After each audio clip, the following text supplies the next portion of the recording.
ನಮಸ್ಕಾರ ಸರ್. ನನ್ನ ಹೆಸರು ಗಿರೀಶ್ ಕೆ ನಾಯಕ್ ಅಂತ. ನಾನು ಪಂಚಾಯತ್ ಡೆವಲಪ್ಮೆಂಟ್ ಆಫೀಸರ್ ಇದ್ದೀನಿ. 2010 ಬ್ಯಾಚ್. ನಾನು Lambani community scheduled caste Hyderabad Karnataka ವೃಂದದವನಿದ್ದೀನಿ. ನಮಗೆ 14 ವರ್ಷದಿಂದ ಜಿಲ್ಲಾ ಪಂಚಾಯತಿ ಕಮಿಷನರೇಟು RDPRಲಿಂದ ಟಾರ್ಚರ್ ಆಗ್ತಾಯಿದೆ. ಯಾಕಂದರೆ ನಾವು ನಾನ್ ಕರಪ್ಟ್ ಇದ್ದೀವಿ.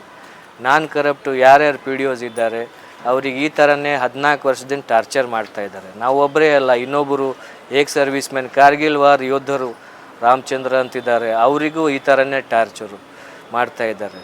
ಮತ್ತು ನಮ್ಮದು ಕೋರ್ಟ್ ಆರ್ಡ್ರ್ ತಂದರೂ ನಮ್ಮದು ಪ್ರಮೋಷನ್ನು ನಮ್ಮದು ಸ್ಯಾಲ್ರಿ 9 ವರ್ಷದಿಂದ ಮಾಡಿಲ್ಲ. ನಮ್ಮ ಪ್ರೊಬೇಷನರಿ ಡಿಕ್ಲೇರ್ ಮಾಡಲ್ಲ. ನಮ್ಮದೆಲ್ಲ ಜೂನಿಯರ್ಸ್ ಎಲ್ಲ ಎಕ್ಸಿಕ್ಯೂಟಿವ್ ಆಫೀಸರ್ ಎಲ್ಲ ಆಗ್ತಾಯಿದ್ದಾರೆ. ಕೋರ್ಟ್ ಆರ್ಡ್ರ್ ಬಂದ ಮೇಲೆ ನಮ್ಮ ಪೋಸ್ಟಿಂಗ್ ನಿಲ್ಲಿಸಿದ್ದಾರೆ, ನಮ್ಮ ಸ್ಯಾಲ್ರಿ ನಿಲ್ಲಿಸಿದ್ದಾರೆ. ಇವರು ಎಲ್ಲ ಕೋರ್ಟ್ ಆರ್ಡ್ರ್ಗಳು ಕಂಟೆಂಪ್ಟ್ ಸ್ಟೇಜ್ನಲ್ಲಿ ಹೋದರೂ ಏನೂ ಇವರು ರೆಸ್ಪಾನ್ಸ್ ಮಾಡಲಿಕ್ಕೆ ತಯಾರಿಲ್ಲ. ನಾವು ಹೆಲ್ಪ್ಲೆಸ್ ಆಗಿಬಿಟ್ಟಿದ್ದೀವಿ ಸರ್, ಆಲ್ಮೋಸ್ಟ್ ಹೆಲ್ಪ್ಲೆಸ್. ನಾನು ಕ್ಲಾಸ್ 1 ಆಫೀಸರು, ನಮ್ಮ ಫಾದರ್ ಮದರ್ ಇಬ್ಬರು ಕ್ಲಾಸ್ 1 ಆಫೀಸರು. ನಮ್ಮದು ನಮಗೆ ಹೆಲ್ಪ್ ಮಾಡಬೇಕಂತ ನಾವು ವಿನಂತಿ ಮಾಡ್ತಾಯಿದ್ದೀವಿ.